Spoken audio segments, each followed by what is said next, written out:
Normalement, dans mes vidéos, quand je veux montrer ma tête parce que j'ai sûrement eu la flemme de faire le montage correctement, j'utilise ma chambre comme décor, sauf que là, il fait nuit et ma chambre est ultra sombre, donc je vais plutôt utiliser le salon de ma maison. Je crois que je vais commencer par le truc le plus clivant. J'ai une amie, on va l'appeler Joline, Joline comme dans Jojo. Il faut respecter la vie des gens, quoi, c'est pour ça que je lui dis pas son nom. Bah, elle est des parents qui m'aiment pas trop. Ils m'aiment pas trop parce que je suis un garçon et que leur deuxième enfant est une fille. Et en fait, si vous m'avez demandé il y a quelques semaines qu'est-ce que je pensais de ses parents, moi j'aurais juste dit bon, ils sont ultra protecteurs quoi. Sauf qu'en fait, plus j'y pense et plus je me dis c'est un peu des connards quand même. Non, parce que tu me connais pas, tu connais pas mon nom, mais le simple fait que je suis un garçon te donne envie de dire non, je n'ai pas envie que tu traînes avec ma fille. Alors déjà, on a une bonne relation, toi et ta fille, on est ultra potes, ça tout le monde le sait, mais juste parce que j'ai un pénis et donc je n'ai pas le droit de la fréquenter. Je suis énervé. Non mais genre, imaginez le délire, vous êtes traité en fonction de votre sexe.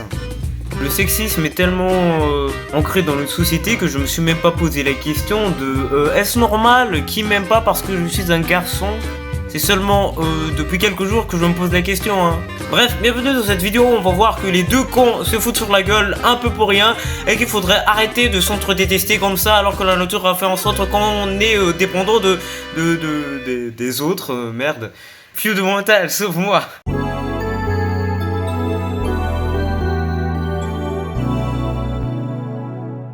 Le sexisme, ça a toujours existé et ça existera toujours. Tout ce qu'on peut faire, c'est de faire en sorte qu'elle soit moins omniprésente. Du coup, je vais vous parler de Beastars.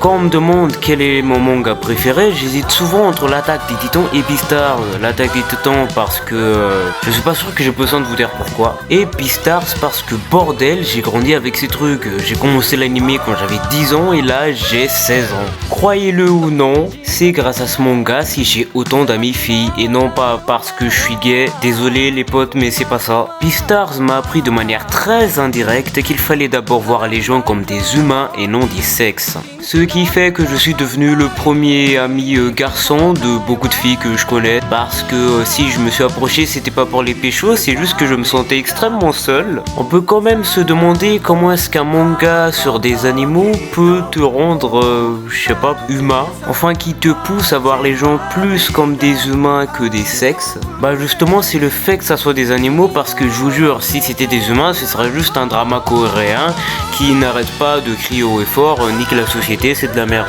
Là je vous dis société, mais en vrai si vous allez regarder l'anime vous aurez même pas l'impression que ça parle de société. Parce que Beastars c'est une bonne œuvre, et une bonne œuvre c'est quand t'arrives à voir plusieurs choses dans son propos. Tu peux dire que ça parle de racisme même si ça c'est trop facile comme interprétation, mais tu peux aussi dire que ça parle de relations amoureuses. Et moi je dis que ça parle de sexisme. Ou tu peux encore aller plus loin et dire que ça parle des LGBT.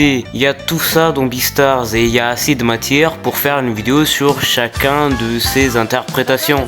Par contre vraiment sous le prisme du racisme c'est trop facile, je vous jure. Bah oui, dans un monde où la population est divisée en deux catégories, c'est-à-dire herbivores et carnivores, bien sûr que les herbivores vont pas trop aimer les carnivores parce qu'ils risquent de se faire bouffer tout le temps, malgré le fait que la société a fait en sorte que les carnivores ne se laissent pas aller avec leur instinct de prédateur naturel. Lol, sous le prisme du racisme, l'œuvre a l'air vraiment nulle. Allez, on change tout ça. Mettez-vous bien dans le crâne qu'à partir de maintenant, carnivore veut dire homme, herbivore veut dire femme. Tout à l'heure, j'avais dit que les herbivores avaient peur de se faire bouffer tout le temps. Là, c'est très clair. Je dis pas non plus qu'il n'y a pas de herbivore mâle ni de carnivore femelle, mais c'est à peu près ça.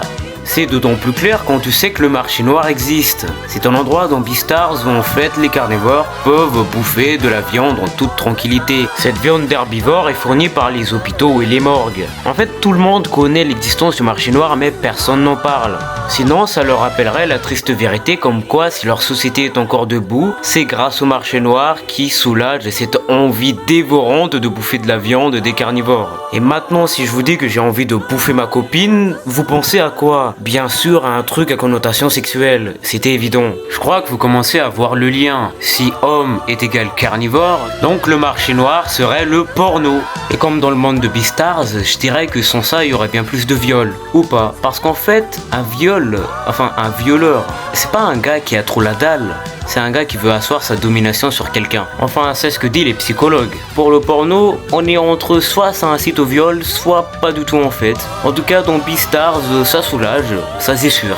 Maintenant, on a la base pour parler du sexisme, qui je trouve est très bien mis en scène par Beastars, surtout l'animé.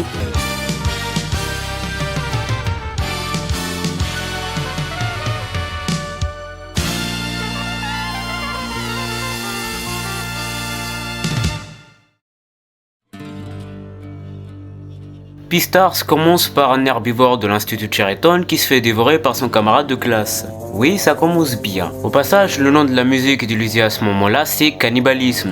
Alors on est tous d'accord que techniquement ça ne l'est pas, mais voici un commentaire qui l'explique. Bref, après ce meurtre, la plupart des herbivores se disent que c'est peut-être pas une bonne idée de mélanger les carnivores et les herbivores. Parce qu'en fait, cet herbivore qui vient de se faire dévorer, qui s'appelait Thème, faisait partie du club théâtre, un des rares qui mélange les deux. Ce qui fait que les herbivores du club accusent les carnivores de l'avoir bouffé, du moins que le coupable est parmi eux. Pendant ce temps, une certaine Else craint qu'un certain Legoshi veuille la bouffer, dû à son regard très menaçant. Pour la rassurer, une de ses amies qui est une putain de Maki Madagascar est représentée dans Beastars, yo!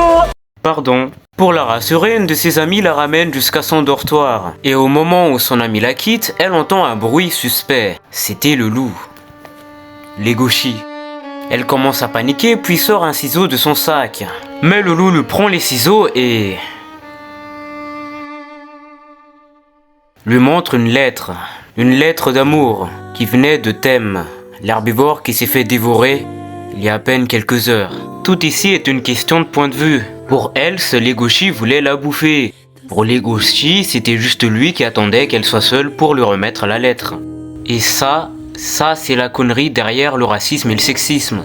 Il y a un ou plusieurs individus d'un groupe qui fait des conneries et donc tout le monde croit que tous les individus de ce groupe sont pareils. Là, il y a un carnivore qui a dévoré son camarade et donc tout le monde croit que les carnivores sont tous des prédateurs dangereux. Après tout, ce ne sont que des carnivores, bien sûr. Bref, elle se rend compte que Legoshi au fond il est très gentil et donc lui promet qu'elle va faire en sorte que tout le monde au club le sache. Mais Legoshi s'en fout complètement. Il a accepté depuis longtemps le fait d'être mal vu parce qu'il est un carnivore. De toute manière, je ne vois pas ce que ça changerait. Inspirer la terreur autant que la haine. Tel est le destin du loup. Je sais que Legoshi traîne avec des gens qui font du théâtre, mais là quand même il est tellement dramatique. En même temps, je ne comprends que trop bien ce qu'il ressent. C'est pas la première fois qu'une vidéo que je fais me rend ultra triste, mais là, quand même. Ah, et j'espère que personne n'a oublié ce détail, hein.